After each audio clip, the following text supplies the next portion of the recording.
नमस्कार। पांडे क्लासेस के चैनल से आपका स्वागत है। इंग्लिश लैंग्वेज लिटरेचर के पॉइंट को लेकर के मैं आपके सामने जयशंकर मिश्रा प्रस्तुत हूं, एक्सपर्ट इंग्लिश लिटरेचर लैंग्वेज। इस प्रोसीजर को लेकर के जिसमें से टॉपिक पे हमारी आपकी चर्चा इस समय ट्रांसलेशन को लेकर के हो रही है और this is the second lecture. Translation पर ये दूसरा लेक्चर है, क्योंकि पैसेज आपको आएगा तो पैसेज का लेवल किस प्रकार का रहेगा, उसकी चर्चा, उसकी जो पृष्ठभूमि है, उसका जो इंट्रोडक्शन है, उसकी जमीन किस प्रकार की है, उस पर हमारी चर्चा चल रही है। जिनमें से मैंने पिछले लेक्चर में आपसे जिक्र किया कि जो उसके छोटा पॉइंट है किस प्रकार से उसको एडजस्ट करेंगे आप, और बड़े पैसेज के कुछ टुकड़ों को मैंने आपके सामने रखा। छोटे छोटे जो प्रयोग हैं उन पर भी ध्यान देने के बाद मैंने समेटने की कोशिश की है उसको, कि ताकि छोटे प्रयोगों को लेकर के, क्योंकि बड़े पैसेज का जो रूप होगा, जो बड़ा पैसेज होगा, उसमें इसका जो मूलभूत जो बिंदु है वो ये समझने की है कि छोटी छोटी चीजें उसमें से वो बड़ा पैसेज बना देती हैं। छोटे छोटे कार्यों की त्रुटिहीन पूर्णता ही बड़े बड़े कार्यों का नेतृत्व करा देती है। Okay, faultless completion of small task leads inevitably the larger task। अब देखिए ये लाइन, अब इतना बड़ा पैसेज की पॉइंट का, छोटे छोटे कार्यों की त्रुटिहीन पूर्णता बड़े बड़े कार्यों का नेतृत्व कराती है। जिम सेलर ने लिखा है इस लाइन को, या उसका अंग्रेजी ट्रांसलेशन अगर मैं करूं कि faultless completion। अब देखिए त्रुटिहीन पूर्णता, faultless completion, faultless completion of small task, छोटे छोटे कार्यों का, faultless completion of small task leads inevitably to the greater task, बड़े बड़े कार्यों का नेतृत्व कराती है। और डेफिनेटली ये चीज सूत्र, this is the format of life, this is the process of life which you have to adopt. तो ट्रांसलेशन के लिए समझदारी का प्रयोग, आपके एक्सपीरियंस का, आपके इस पॉइंट का, इस क्रम को आपको सोचना पड़ेगा। You have to think very consciously. देखिए चलिए आगे बढ़ते हैं। तो ये तमाम चीजें हैं जो हमें आपको समझना होगा, और उसी के अकॉर्डिंग, उसी के पॉइंट्स पे इस क्रम को देखते हुए हमें बढ़ना है, और इस क्रम में इस प्रोसेस को जान करके हमें चलते हुए देखना है। This is a very great things which you have to adopt, which you have to get, that's so in the points, I think so. अब इस क्रम में ये बात आपको देखनी है कि उसी छोटे से प्रयोग में एक दो प्रयोग, जैसे ताकि बड़े पैसेज में अगर वो लाइनें आती हैं तो आप उसको कैसे एडजस्ट करोगे, how you should handle it. Yes, तो उस चीज को आपको हम थोड़ा सा जिक्र करते हुए तब पैसेज की भूमिका पर चलते हैं। ट्रांसलेशन का लेवल देख लेंगे आप, और उसका जिक्र तो मैं बीच बीच में करते जा रहा हूं कि किस प्रकार से आप उसको हैंडल करना है। क्लियर? आप उसमें प्रोवर्ब भी डाल सकते हैं, जैसे ट्रांसलेशन करते समय आप कहावतों का प्रयोग कर सकते हैं अपने उस पॉइंट पे। अब ये चीजें आपके लिए, जो लिटरेचर आप लिखेंगे, जो लिटरेचर पे आप सॉल्व करेंगे क्वेश्चन, उसमें बड़ी भूमिका इसकी रहेगी। आर्टिकल जब आप लिखने लगेंगे, कि आपके सिलेबस में आर्टिकल का भी रोल है। जो आप जैसे निबंध आप पहले मेंशन करते थे, उसी प्रकार के आर्टिकल का तरीका अलग है, उस पर चर्चा हमारी आपकी हुई है। तो क्लासेस के दौरान ड्यूरिंग द क्लास में लिखाया है कुछ आर्टिकल्स वगैरह भी, तो उन पर आप अभ्यास करते रहिएगा। और तमाम एग्जाम्पल्स, तमाम और उस पर आपके पढ़े भी हुए हैं, तो उसकी भूमिका पे, तो इसलिए हम उन महत्वपूर्ण बिंदुओं को टच कर रहे हैं जो आपके लिए आवश्यकता है। आइए, उन दिनों मुझे दवाइयों पर अधिक पैसा खर्च करना पड़ता था। जरा देखिए इस पॉइंट को वेरी सॉफ्टली, जब थिंक अबाउट। अब देखिए इस सेंटेंस को, अब आपको सॉल्व करने का प्रोसेस देखिए। You should think it very exactly. मुझे उन दिनों दवाइयों पर अधिक पैसा खर्च करना पड़ता था। एक प्रयोग है, जान लीजिए, जहां भी करना पड़ता, जाना पड़ता, आना पड़ता, वहां पे has to, have to, had to, इस प्रकार की स्थिति बनती है। Okay, will have to, shall have to, जैसे जाना पड़ेगा, करना पड़ेगा, इस प्रकार की चीजें अगर आ जाती है तो वहां पे है, तो उसको आप नोट किए रहिए, इस प्रयोग की कैटेगरी में है use of has to. Okay, have to, okay, had to, will have to, ये सब प्रयोग उसी पॉइंट पे हैं। Will have to, shall have to, देख लें इस पॉइंट को। Yes, very good category and criteria. Has to, have to, had to, will have to and shall have to. Clear? इस प्रोसेस को लेकर के आप आगे बढ़ते चलेंगे। You have to specially proceed this process according to this point and according to this criteria and conditions at all. Clear? अब ये समझना आपको ये है कि अब देखिए, अगर पढ़ता था हो गया तो यहां पे आप हैंडल कर देंगे कि जो हैड टू है। यस, अगर पढ़ता है के लिए आप है तो आप हैज टू का प्रयोग कर देंगे, यू हैव टू। और ये सिंगुलर अगर कोई पॉइंट है तो हैज टू रहेगा, और अगर प्लूरल है तो आप हैव टू के इस प्रोसेस को लेकर के आप आ जाएंगे। पढ़ेगा के सेंस में अगर आ रहा है तो will have to, shall have to हो जाएगा। ये बात आपको एक कॉमन ढंग से समझनी होगी, जो आपके ट्रांसलेशन के बड़े पैसेज में एक क्राइटेरिया के रूप में है। डेफिनेटली कि विल आस्क, निश्चित रूप से ये चीजें आपको आएंगी, कंफर्म है। देखिए, अब देखिए सॉल्व करते हुए बढ़ते हैं। We have to solve this point very sharply. Yes, अब सेंटेंस क्या है? मुझे उन दिनों दवाइयों पर अधिक पैसा खर्च करना पड़ता था। ओके, अब देखिए, आई हैड टू, या सॉल्व इसका हो रहा है। I am just going to solve it. I had to spend, खर्च करने की इंग्लिश हो गई। आई हैड टू स्पेंड, अधिक पैसा, more money. I had to spend more money, more money on medicines, दवाइयों पर। I had to spend more money on medicines, उन दिनों की इंग्लिश जो है वो दोज डेज हो जाएगा। दोज डेज, ये आपकी इंग्लिश हो गई, ट्रांसलेशन पूरा दोज डेज। अब देख लीजिए कैटेगरी, पूरी क्राइटेरिया। अब बड़े पैसेज में, लॉन्गर पैसेज में, अब इस प्रकार की अगर भूमिका रहती है, role of the sub sentence, तो you can adopt it, you can handle it very sharply. Clear? इस प्रकार से आप इसको बहुत ही अच्छे और प्रोसेस के according you can handle it well. Clear? I had to spend more money on medicines those days. This is the process, this is the consideration, this is the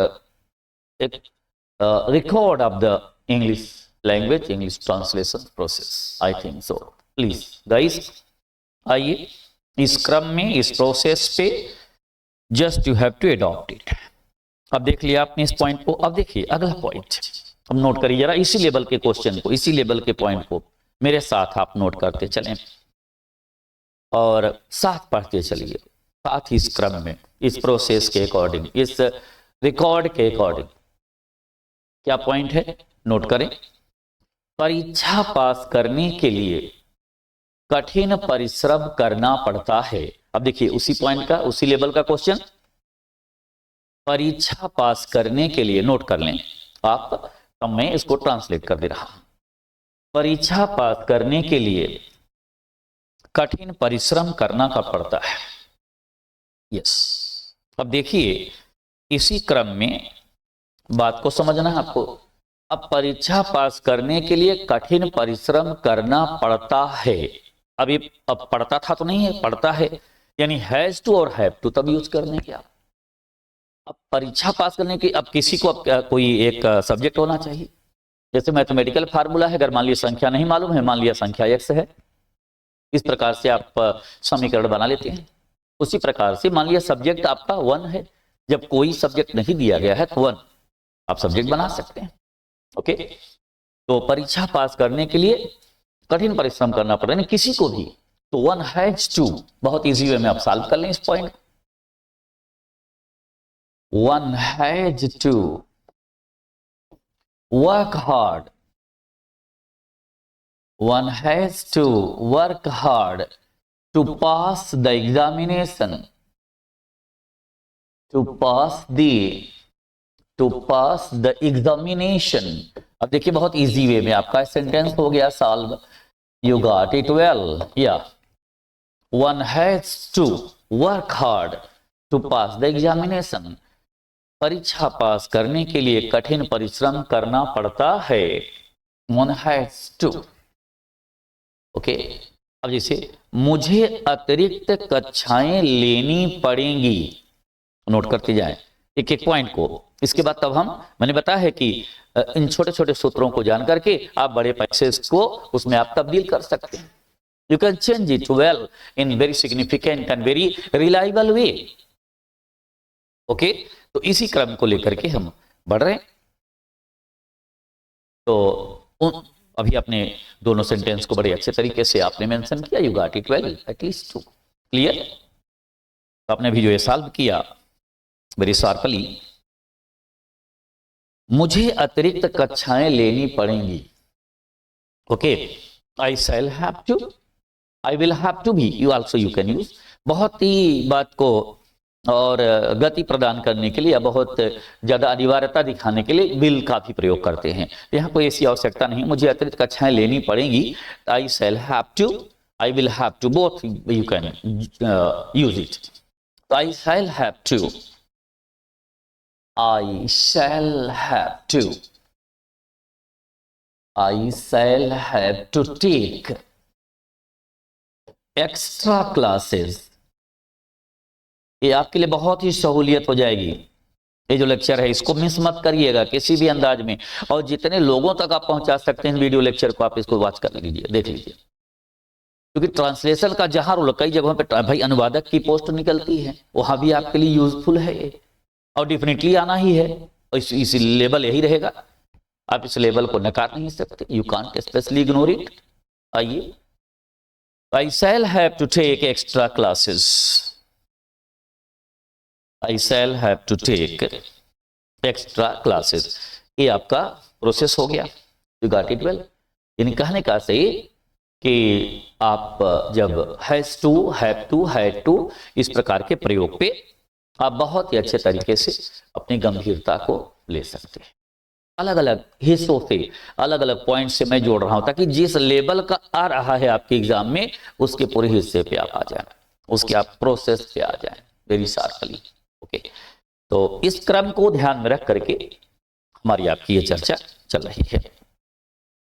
उसे अपने भाई के कारण अनेक कष्ट सहन करने पड़े। उसे अपने भाई के कारण अनेक कष्ट सहन करने पड़े। देखिए लेवल सेंटेंस का, अनेक कष्ट, मेनी हार्डशिप्स लिख सकते हैं, कोई दिक्कत नहीं उसके लिए। ओके, उसे अपने भाई के कारण, देख लें सेंटेंस को भी आप नोट करते हुए चलें। उसे अपने भाई के कारण अनेक कष्ट सहन करने पड़े। अभी इसलिए मैंने बोर्ड पे भी उसके हिंदी के पॉइंट को नहीं नोट किया। आप इसको बोलते जा रहा हूं, आप लिखते जाएं तो अंग्रेजी, ताकि आपका समय भी बचता जाए और ज्यादा से ज्यादा चीजें होती जाए। तो ही हैड टू, उसे अपने भाई का अनेक कष्ट सहन करने पड़े। ही हैड टू बियर या ही हैड टू फेस भी लिख सकते हो। He had to face many hardships, many hardships, many hardships भाई के कारण, due to his brother, due to his brother. Yes, okay, he had to face many hardships due to his brother. ये point है, clear ना? Very sharply and very astonishingly you can adopt it and you can handle it well. Okay, he had to face many hardships due to his brother। ये आपकी प्रक्रिया है, इसके according आपको आगे बढ़ना है, आपको इसके अकॉर्डिंग आपको चलना है। You have to especially proceed further according to this process। Clear? आपने भी देख लिया इस क्रम को, यानी जब has to, have to, had to के एक एग्जाम्पल, सभी कुछ एग्जाम्पल से आपने चीजें आप समझ ली, आपने देख लिया। तो इसका लेवल आपने देखा, जब भी बड़े पैसे जाएंगे उनमें इनकी भूमिका रहेगी, इस प्रकार के सेंटेंस की स्थिति बनती जाएगी। और चाहे जैसा लेवल आ जाए, चाहे जिस लेवल के ट्रांसलेशन की भूमिका रहेगी, आप नोट कर लेंगे, आप उसको पा लेंगे। क्लियर? ओके। तो अलग अलग प्रयोगों को लेकर के मैं आपको बताते चल रहा हूं वेरी शार्पली। आइए क्रम को बढ़ाते हैं। अभी हमने देखा कि आपने इस प्रयोग को वॉच किया, you watched absolutely this use has to, have to and have to, will have to and shall have to, उसको इसी अंदाज में आप कर लेंगे। क्लियर? ओके। अब देखिए, जैसे कुछ छोटे छोटे जो प्रयोग आते हैं उनमें सेंटेंस की भूमिका में जो एक बात बनती है उसको लेकर के आगे बढ़ रहे हैं। क्लियर? कल मैंने आपको या इसके पिछले लेक्चर में जो मैंने बताया कि वो बड़े वाक्य को लेकर के, पिछले रविवार को ऐसा हुआ कि पूरे नगर की विद्युत आपूर्ति सायंकाल बंद हो गई, इसको सॉल्व कराया गया, आपको बताया गया इस लेवल की चीजें। Last Sunday it so happened that the electric supply of the entire town failed in the evening, इसको आपने सॉल्व किया, तो इसलिए इस पर ज्यादा डिटेल मैंने बात नहीं की, हल्का सा आपको इसमें प्रोसेस केवल बता दिया। अब पृथ्वी को सूर्य से ऊष्मा और प्रकाश मिलता है। देखिए सेंटेंस पैसेज में आया हुआ है, अब उसका एक टुकड़ा मैंने उसमें टच किया। ओके, अभी मैं पैसेज भी लेके चलूंगा आपको, ये उन पैसेज के टुकड़े को देखिए कैसे आप इसको मिलाएंगे इस पॉइंट को।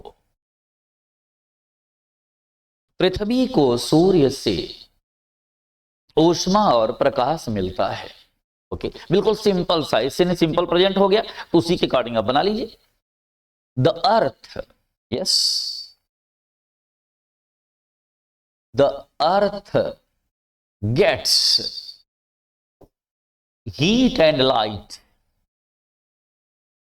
heat and light from the sun,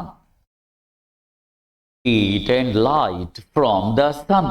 अब देख रहे हैं ये बहुत ही इजी वे में आपका बन गया।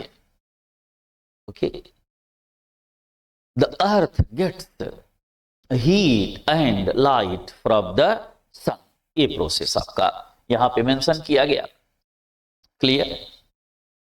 तो अब यहां पर अच्छे वर्ड और यूज करना चाहते हैं तो आप नोट कर सकते हैं उस पॉइंट पे very easily and sharply at all. Yes, the earth received heat and light from the sun, यानी प्राप्त करने के लिए आप रिसीव्ड भी यहां लिख सकते हैं, गेट्स भी लिख सकते हैं। Okay, you can use very sharply. तो अलग अलग गतिविधियों के ये पैसेज में आए हुए ये क्वेश्चंस हैं, ये ट्रांसलेशन की बुनियाद है, ये ट्रांसलेशन की भूमिका है। The role of the translation you can just adopt it and you can specially activate it please. तो आइए इस क्रम को आगे बढ़ा देते हैं। द अर्थ, एक सेकेंड, इसमें एक पॉइंट यहाँ पे TH का पॉइंट है, देख लें, ये TH है। ओके, ERTH, अर्थ, देख लें, उसको हैंडल कर लें इस पॉइंट को। Yes, the earth receives, the earth gets heat and light from the sun very sharply and very exactly you can handle it. Clear guys? तो आगे क्रम को हम प्रोसीड कर दे रहे हैं, we are just proceeding especially that's all। तो इस तरीके से लिखा। और छोटे प्रयोग जैसे सुप्रसिद्ध कवि और दार्शनिक टैगोर अब जीवित नहीं है। अब जरा देखिए, बड़े पैसेज में आई हुई लाइन है, सुप्रसिद्ध कवि, नोट कर लें सेंटेंस मेरे साथ, सुप्रसिद्ध कवि और दार्शनिक टैगोर अब जीवित नहीं है। क्लियर? सुप्रसिद्ध कवि और दार्शनिक टैगोर अब जीवित नहीं। अब देखो, अब जीवित नहीं है कि मैं एक इंग्लिश बता दे रहा हूं, आप हमेशा के लिए वो यूज कर सकते हैं। कहीं भी ऐसा वर्ड आ जाए अब जीवित नहीं है तो आप उसको यूज कर सकते हो। Now no more, yes, now no more या no more now, no more now, ये दो वर्ड आप यूज कर सकते हैं। You can use very sharply. अब जीवित नहीं है कि पूरी इंग्लिश है। सुप्रसिद्ध कवि और दार्शनिक टैगोर अब जीवित नहीं है। ओके, अब आप इसको बहुत इजी वे में ट्रांसलेट कर सकते हैं। मैं मेरे साथ अनुवाद करते हुए आप बढ़ते जाएं। Tagore, the famous poet and philosopher, सुप्रसिद्ध कवि और दार्शनिक। कवि के लिए पोएट हो गया, दार्शनिक के लिए फिलोसफर हो गया। Tagore the famous poet, the famous poet and philosopher, and philosopher, yes, is now no more, is now no more। ये आपकी ट्रांसलेशन की बुनियाद हो गई। Tagore the famous poet and philosopher is now no more. देख लें, या नो मोर नाउ, दोनों तरीके से आप इसको हैंडल कर सकते हो। Tagore the famous poet and philosopher is now no more. यानी जो बड़े पैसेज हैं उन पैसेज के टुकड़े से मेंशन किया गया है। You are just going to get this process and you are just going to get this ideology and considerations at least. आप इस पॉइंट को आप बड़े अच्छे तरीके से वॉच कर सकते हैं। यस, तो Tagore the famous poet and philosopher is now no more, ये इसका हो गया। अब इसी आधार पे जो क्वेश्चन की एक बुनियाद है, जो क्वेश्चन की भूमिका है, वो ये है। Just I am going to tell you guys, please come on. Yes, जैसे पंडित नेहरू हृदय से कवि थे, इसके अतिरिक्त भी एक महान चिंतक थे। जरा इस अनुवाद को देखिए, किसी के लिए भी यूज किया जा सकता है। जैसे मान लीजिए वर्ड आ गया, नोट कर लें। पंडित नेहरू हृदय से कवि थे, इसके अतिरिक्त वे एक महान चिंतक थे। अब जैसे वे बीच में आ गया तो यहाँ दे लिखने की आवश्यकता नहीं है। अब यही बात समझनी है आपको। अब वे की इंग्लिश आप कहेंगे नहीं दे होगी, नहीं, यहाँ पंडित नेहरू के नहीं सिंगुलर सब्जेक्ट के लिए किया जाए तो वहाँ ही आप यूज करेंगे। ये बात आपको समझनी है। यही छोटी छोटी चीजें आपको जान करके बड़े पैसे की बुनियाद आप बना लेंगे। तो पंडित नेहरू हृदय से कवि थे। हृदय से कवि की एक इंग्लिश बता दे रहा हूं, आप उसको नोट कर लीजिए, हमेशा के लिए प्रिपेयर कर लीजिए। Poet at heart, poet at heart, heart, ओले प्लीज, या ओके। तो Pandit Nehru was poet at heart.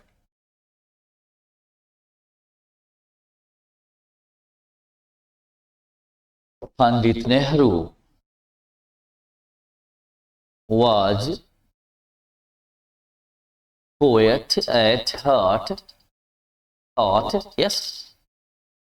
इसके अतिरिक्त इंग्लिश क्या है? बिसाइड्स। अब देखो यही बात है समझनी, कहीं आप बिसाइड लिखें तब भी गलत हो जाएगा। बिसाइड का मतलब के बगल में, किसी के बगल में। जैसे वह मेरे बगल में बैठी हुई है, सी सिटिंग बिसाइड मी, वह मेरे बगल में बैठा हुआ, he is sitting beside me. इस प्रकार से आप उसको यूज कर सकते हैं। You can use this process according to this ideology. तो पंडित नेहरू आज पोएट एट हार्ट, बिसाइड्स, इसके अतिरिक्त, बिसाइड्स, बिसाइड्स एक महान चिंतक, he was great thinker. Besides he was a great thinker, a great thinker, yes, please stop. Pandit Nehru was poet at heart, Besides, he was a great thinker।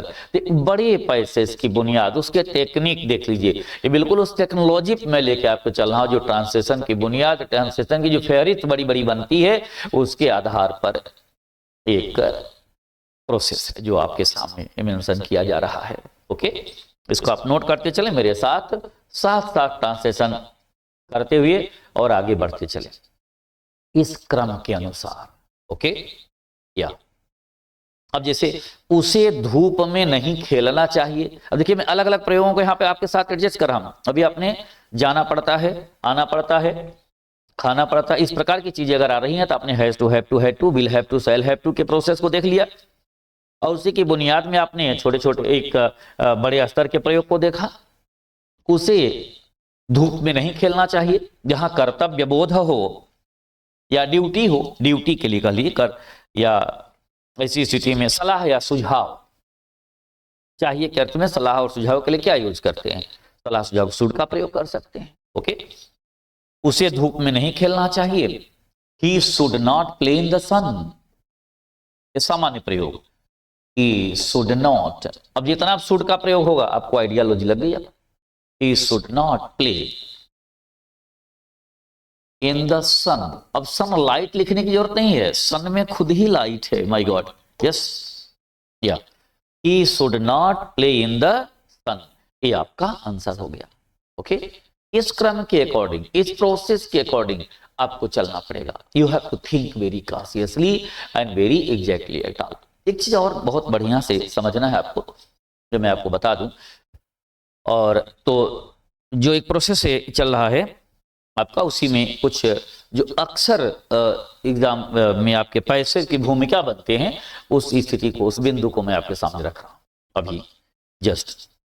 तो इस क्रम में he should play, he should not play in the sun, ये हो गया इस क्रम में आपका। और सलाह सुझाव इस प्रकार की चीजों के लिए आप शुड के प्रयोग को उस बड़े अच्छे तरीके से हैंडल कर सकते हैं। जहां निषेध करना है मस्ट का प्रयोग कर देंगे आप, तुम्हें इस प्रकार का व्यवहार नहीं करना चाहिए, you must not behave like this, इस प्रकार जहां इस रिस्ट्रिक्शन टाइप की चीज हो वहां पे आप कर सकते हैं। जहां पर बिल्कुल नैतिक अनिवार्यता हो, मोरल ऑब्लिगेशन, नैतिक अनिवार्यता इंग्लिश में क्या कहेंगे, मोरल ऑब्लिगेशन, वहां पे R2 का प्रयोग कर देंगे। ओके, बहुत ही अच्छा प्रयोग है ये सब चीजें। ओके, उसके अकॉर्डिंग हम लोग आगे बढ़ते जाएंगे। ओके, आइए एक मैं अनुवाद पे आगे बढ़ रहा हूं, तब तक आप इसको आप नोट कर लें very sharply and very significantly at all. इसी क्रम को लेकर के आगे बढ़ रहे हैं, we are just going on in very sharp momentum.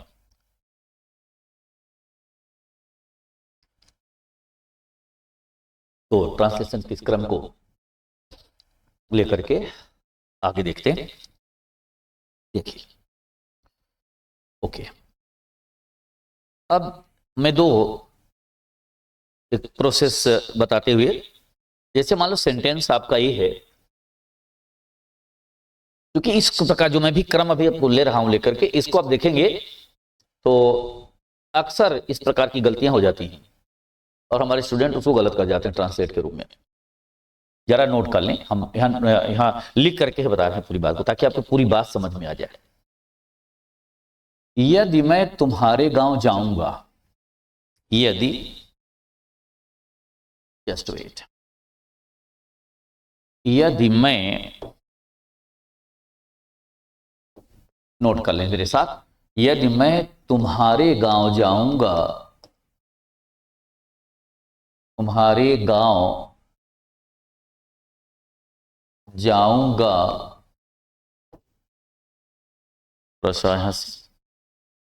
Yes, गांव जाऊंगा तो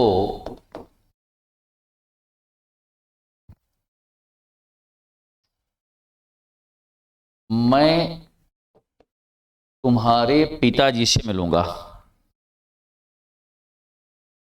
तो मैं तुम्हारे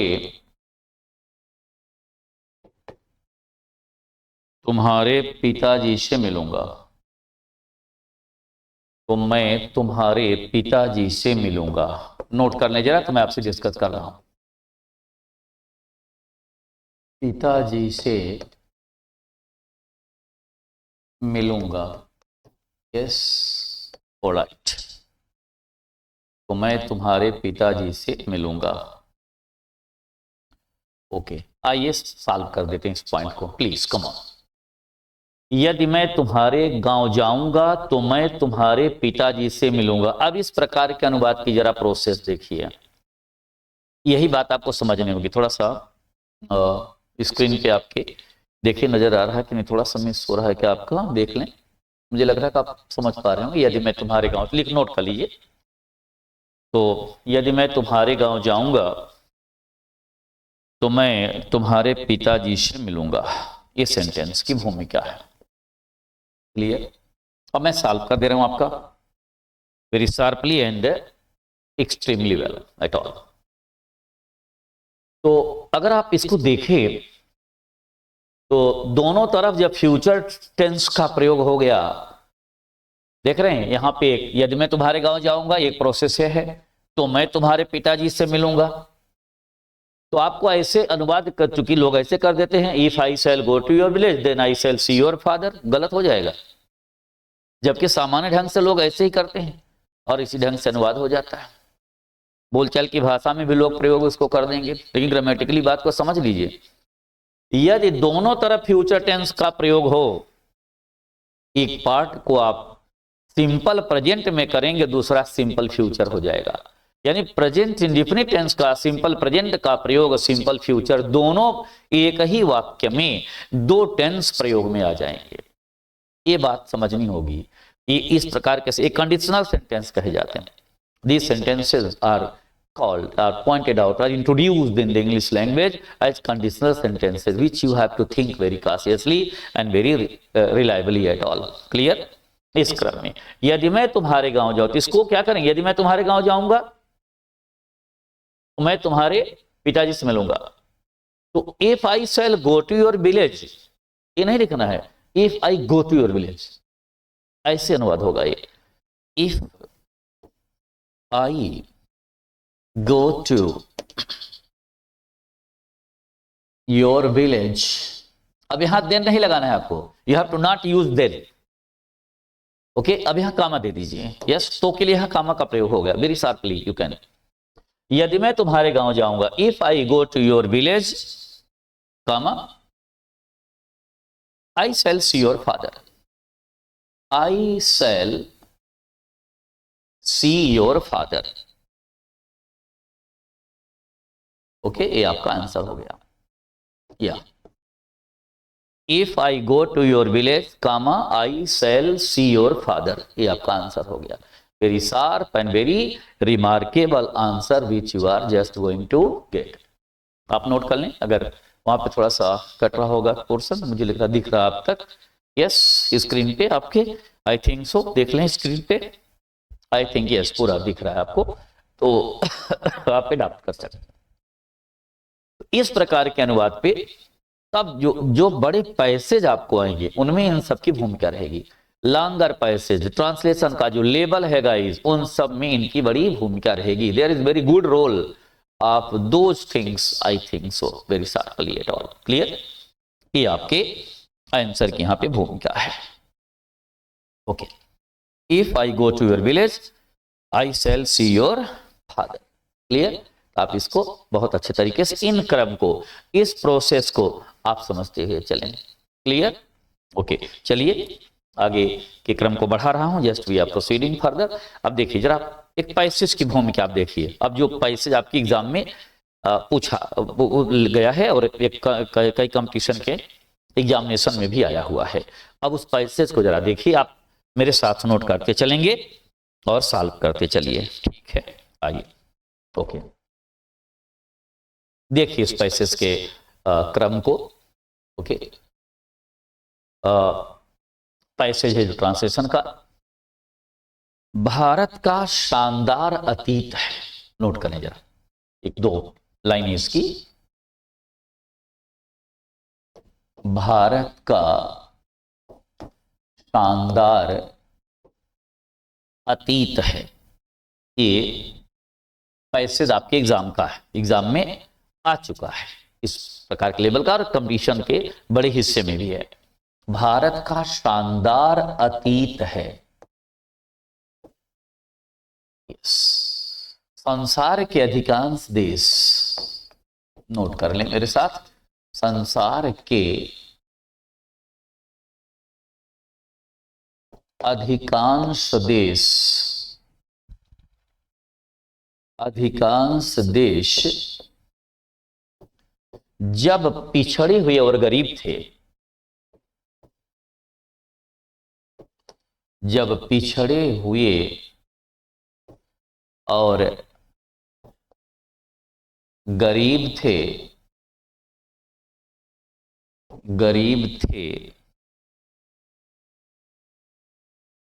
तो भारतवर्ष की, अब देखिए लेवल, तो भारतवर्ष की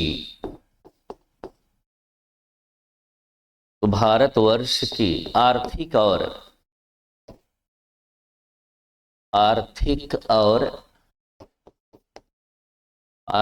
और राजनीतिक व्यवस्था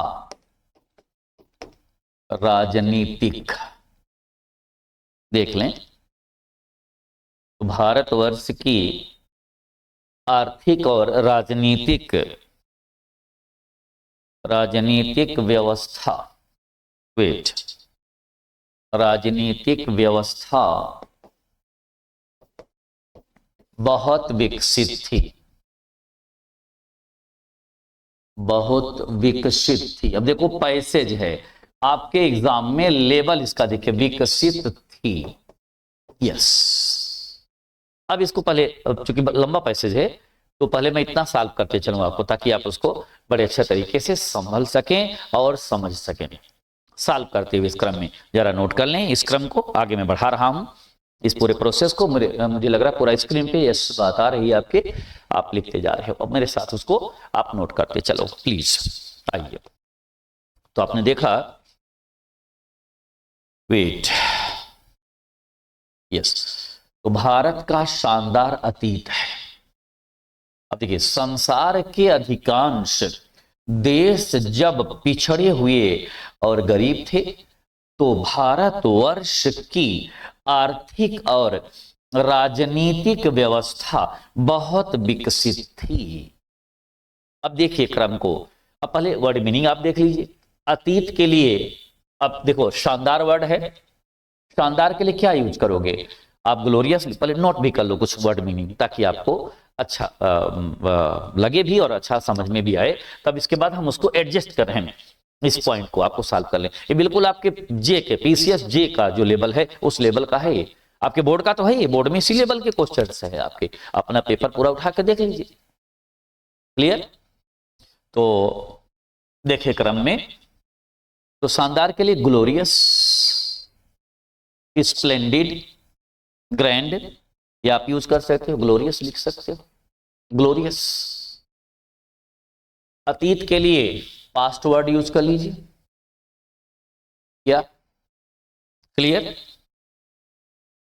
अब इसमें आपके लिए संसार के अधिकांश देश जब, when most countries of the world, when most countries of the world, इतना हो जाएगा आपका। संसार के अधिकांश देश की पूरी अंग्रेजी, when most countries of the world, इस सेंस में आप यूज कर सकते हैं। यहां मैं लिख दे रहा हूं, when most countries of the world, most countries, when the most लगा दें ज्यादा ठीक रहेगा, when the most countries of the world, countries of the world, wait, when most countries of the world, ये पूरी इंग्लिश हो गई आपकी, when the most countries of the world. Clear? When the most countries of the world, you can use very sharply it all. Clear? तो ये आपका हो गया ये क्रम। एक सेकेंड, अब आगे की मीनिंग में लिख दे रहा हूं, यस। अब उसकी इसको यहां से डिलीट कर दिया जा रहा है, फिर आगे आपका मेंशन कर दिया जा रहा है आगे पॉइंट पे। Please guys wait, yes wait, just. अब देखिए जो आगे के क्रम में है, यहां पे आगे की मीनिंग यहां पे मैं पूरा ट्रांसलेट कर दे रहा हूं आपका, ये पूरा क्रम आपका बड़ा अच्छे तरीके से बन जाएगा, वेरी शार्पली, यस। आइए अब देखिए, जैसे यहां पे एक वर्ड दिया गया जो आपका, तो राजनीतिक व्यवस्था दिया गया है। राजनीतिक व्यवस्था की इंग्लिश एक पूरी जान ले, आप नोट कर लीजिए। पॉलिटिकल ऑर्डर आप लिख सकते हैं, पॉलिटिकल ऑर्डर, राजनीतिक व्यवस्था की इंग्लिश हो जाएगी पॉलिटिकल ऑर्डर, ओके, या आप इसको यूज कर सकते हैं। विकसित के लिए, बहुत विकसित के लिए मच डेवलप लिख सकते हैं।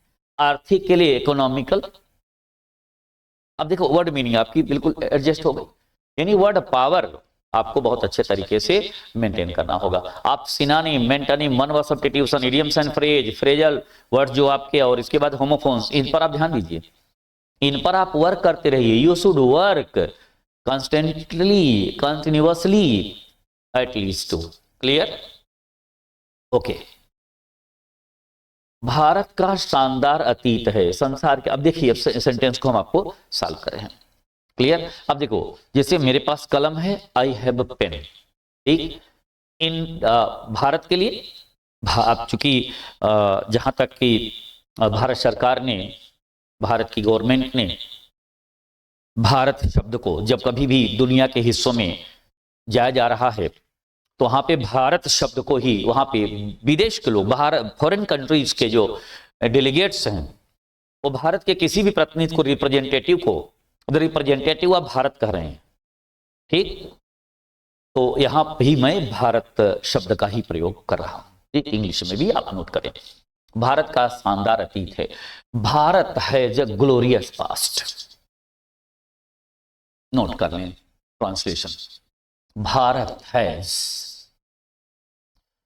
अ ग्लोरियस या splendid past, glorious past. Clear? अभी आपके प्राइम मिनिस्टर दुनिया के हिस्सों में जब थे तो उन्होंने को कहा गया कि the prime minister of Bharat. Yes, आइए, तो भारत हैज ग्लोरियस पास्ट। संसार के अधिकांश देश, when most countries of the world, when most countries of the world, या द मोस्ट चल जाएगा उतना, कोई दिक्कत नहीं है, ट्रांसलेशन में ये चीजें अप टू डेट है। When most countries of the world, when most countries of the world were backward and poor, when most countries of the world were backward and poor, when most countries of the world were backward and poor, तो भारतवर्ष की यहां कामा दे दें इसको, India's, India लेकर paste office लगा दें, India's economical, आर्थिक, economical and political order, राजनीतिक व्यवस्था, पॉलिटिकल, अब देख लें क्रम को, पॉलिटिकल ऑर्डर, राजनीतिक व्यवस्था, political order was much developed, ये आपका पूरा ट्रांसलेशन हो गया। You got very extremely well answer in the adaptation at least too. Okay, ये आपका यहां तक का अनुवाद हो गया। okay? देख लें, ये पैसेज है, ये ट्रांसलेशन का पैसेज जो आपके बोर्ड का, आपके एग्जाम का लेवल देख लें, जो हम क्रम को लेके चल रहे हैं उसमें इसकी बुनियाद है, इसकी ये फेहरिस्त है, और छोटे छोटे जो अनुवाद उसमें टचअप होते हैं उसको भी मैं आपके साथ जिक्र करता चल ही रहा हूं। आई am just pointing it out very sharply and very extremely well at all. तो इसको आप नोट कर लें। हमने पूरा देख लिया, पूरा point, Bharat has a glorious past, when most countries of the world were backward and poor, India's या भारत, दोनों में, क्योंकि दोनों पॉइंट आप यूज कर सकते हैं। ओके, तो भारत में आप लिख सकते, दोनों पॉइंट में Bharat economical and political order was much developed, दोनों शब्द इस प्रयोग में आपके आ रहे हैं। सो अपनी सुविधा अनुसार आप उसको मेंशन कर सकते हैं। क्लियर? आइए, तो अब जो है, अब इसी क्रम को यहाँ पे फुल स्टॉप देने के बाद फिर आगे हम लोग बढ़ रहे हैं। We are just going to get that. So clear guys, we are just proceeding further. तो इस क्रम को आगे के इस पॉइंट पे हम लोग बढ़ा रहे हैं।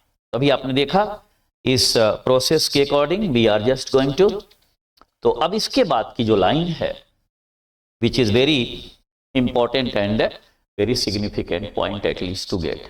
Clear guys? तो इस क्रम को बढ़ाते हुए हम आगे प्रोसीड करेंगे इस लेक्चर को। We shall get that, so wait for some. Okay guys,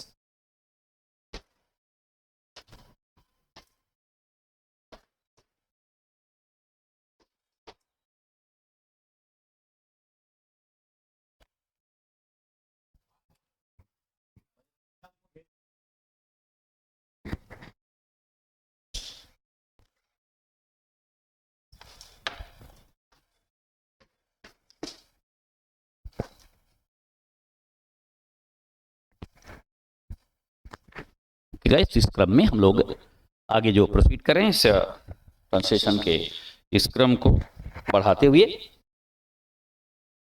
alright, तो इस पैसेज को आपने देखा भी कि ये लेवल आपका रहेगा, the level of this passage will be adopted at least this consideration. Clear guys? तो इस क्रम को आगे बढ़ा देंगे। तो आगे के क्रम में हम लोग जिक्र करेंगे नेक्स्ट लेक्चर में इसके आगे के प्रोसीडिंग को, और इसके बाद में और पैसेज के साथ आपके साथ में उपस्थित रहूंगा। नमस्कार, बहुत बहुत धन्यवाद आपका।